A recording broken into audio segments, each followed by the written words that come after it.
This is Goldstream Provincial Park. We're at the picnic area. And as you can see, it's quite a large picnic area. It's mostly used in the fall when the salmon are running. Goldstream is to my right as we walk through this picnic area. And further to the right and way up is Mount Finlayson. There's a caution about Mount Finlayson. It is a steep walk, and at the top it gets rather rocky and it's fairly hard to climb. So if you decide to go up, be careful and try not to go up too late in the afternoon because it's a difficult task to get back. The Trans-Canada Highway runs through the park, and it is very difficult to cross that highway. As a pedestrian, you shouldn't, and they tell you that on the provincial site. Last caution, on the Malahat side, or the other side of the highway from here, when you go up, there's some railway trestles and other things that are private property, and really you shouldn't go on them. We are headed to the nature center, and it's an easy, flat walk. On the way, I'll point out some things, but I'm also going to tell you a story from my childhood. If you've ever lived by a river, you know they changed. Late spring and summer here is very dry, but the fall, winter, and early spring, there is a great deal of rain. In the spring, the rain can melt snow and rivers rage. In the fall, salmon school at the mouths of the rivers of BC, and they wait until the water is the right level for them to come up and lay their eggs.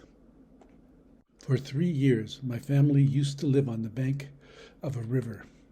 We lived in an auto court, and there was a parking lot before the river. So we were a fair distance from the river, maybe 40 meters. And we were on a hill, and the auto court that we lived in there were a set of steep steps to the door. During the summer, the river never strayed from its bed, and we could swim in it, and it was a refreshing place to be. In the fall, the river outgrew its banks. It came up and went over the parking lot. I remember watching it with fascination. And the salmon, they were swimming in the parking lot. That was difficult to believe. And I was young enough that I thought, wow, I could catch those salmon. But closer to the middle of the raging river, one could see trees being swept down. It was really a powerful place. I watched the river from the second to the bottom step. I couldn't go down. I wasn't allowed to touch the ground. I could only go onto the steps. But the river was getting fairly close to our steps, about 4 or 5 meters away from them, so not too far. That night, I went to sleep. When I got out the next day, the river was about a meter from the bottom steps. But what I noticed underneath the steps were these huge carcasses of salmon sitting there and beginning to rot. The river had gone under our steps. When the river had gone down and I could go out to play, the parking lot was fairly dry. We lived in an area where water drained quickly. When I got to go out, the parking lot was dry and the river was way down. I looked underneath the bridge, and on the other side, there were people, and they had these houses, and they were burning fires.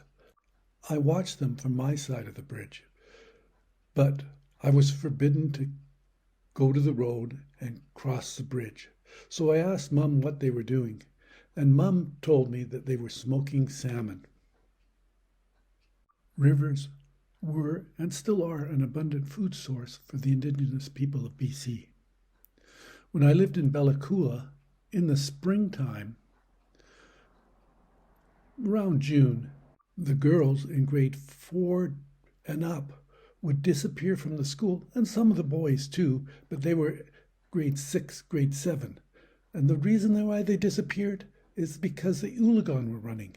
Right now, we're walking through an area that is fairly swampy, and there are lots of skunk cabbage. And if you could smell like I can smell, you would smell the skunk cabbages. They're getting fairly ripe. I've heard that they can be dug up and the roots can be used in food. In fact, I think somewhere I read that it could be made into bread, but I've never seen it done or tried it. Back to Bella Coola and the ooligan, or what they call the candlefish. They used it for everything. And in fact, it does burn. There's so much oil in it, and it can be used as a candle. But they ate it like candy. I remember having a child come to me and saying, "Have you tried this before?" He gave me some, and it was very, very good. If you saw it, to the right was a tree that was growing out of a stump. I always wonder at how strong nature is, that the tree can regrow out of a stump. Apparently, it happens more often than I thought. I went home and I looked it up, and trees do grow out of stumps, and it's actually part of some gardening works. But they grow out of them because of the forest fires and damage, and they can regrow. The roots themselves contain some material, but not enough nutrient for the new tree. It will have to grow its own roots. But it's still really fascinating to see a tree growing out of its roots. And I think there was another one just ahead of the one that we just saw. Back to my childhood. In the summer, I couldn't swim, but the river was perfect for swimming. Really, I couldn't do anything but maybe float a little bit. There used to be a diving board that we'd all go to, and I would dive into the river. I was so young I thought I was diving, but I was really just belly flopping, and nobody was teaching me. I'd hit the river, and then I'd float and sort of paddle my way towards the shore. My parents were watching. At least my mom was there all the time, so I was fairly safe. But I didn't know how to swim.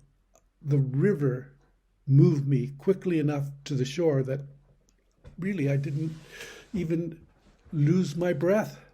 And I got to the shore and climbed out and did it all over again. And people would laugh and say, "You sure can belly flop." And I'd go out, and I think I wanted to dive, and I tried to dive, but I belly flopped again and again and again until my mom told me to stop.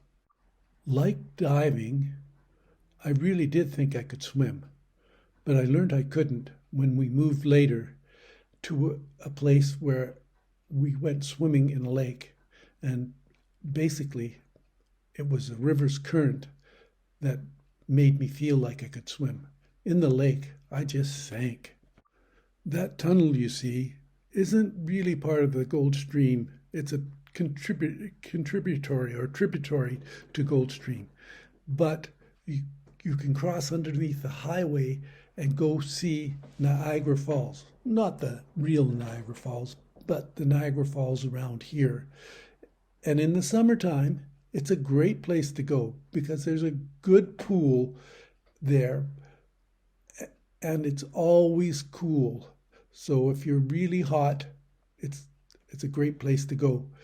Not very many people can swim there, but you can sort of get ducked. At 2 different times, I saw people sleuthing for gold. I'm not sure they actually got any gold, but they were sleuthing.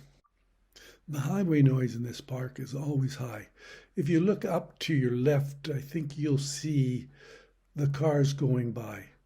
It doesn't matter where you are in this park, if you're going up Mount Finlayson or on the other side and go up the Malahat, the noise from the highway is always there. But if you go to the campsite, there is no noise. It seems to be blocked by the mountain there. And it's a beautiful campsite too. You could really enjoy it if you get there. I know it's only a few miles from my house, so I don't really go there to camp. But it is another world if you're camping there. Up ahead is the Nature Center, and it's got some good programs. They're educational, and it's well looked after. So it's worth taking a look at if you've come into Goldstream Park. Just past the Nature Center and its parking lot, there is a viewing area, and it views the delta of the Goldstream River. And the delta is where the river or the stream slows down and the water spreads out and it becomes kind of a fan shape. And you can look out and it's pretty lush area, and you can see all kinds of different things at various times of the year. Sometimes there's even bears wandering that area. So it's well worth checking out the viewing site. As we walk back, you'll see Mount Finlayson, and that's the mountain I said that gets fairly difficult high up. So if you're going to climb it, make sure you go in the morning or early afternoon if you're going to be able to get it done.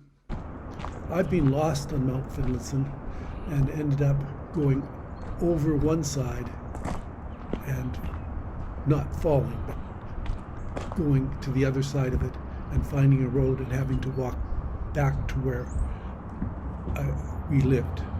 And then luckily we had a second car. We could come and pick up the one car we had in the parking lot. Last but not least, in the fall, there are tall maples and the leaves fall and they're colorful. But on top of that, there are eagles that are waiting for the fish, and there are quite a few of them.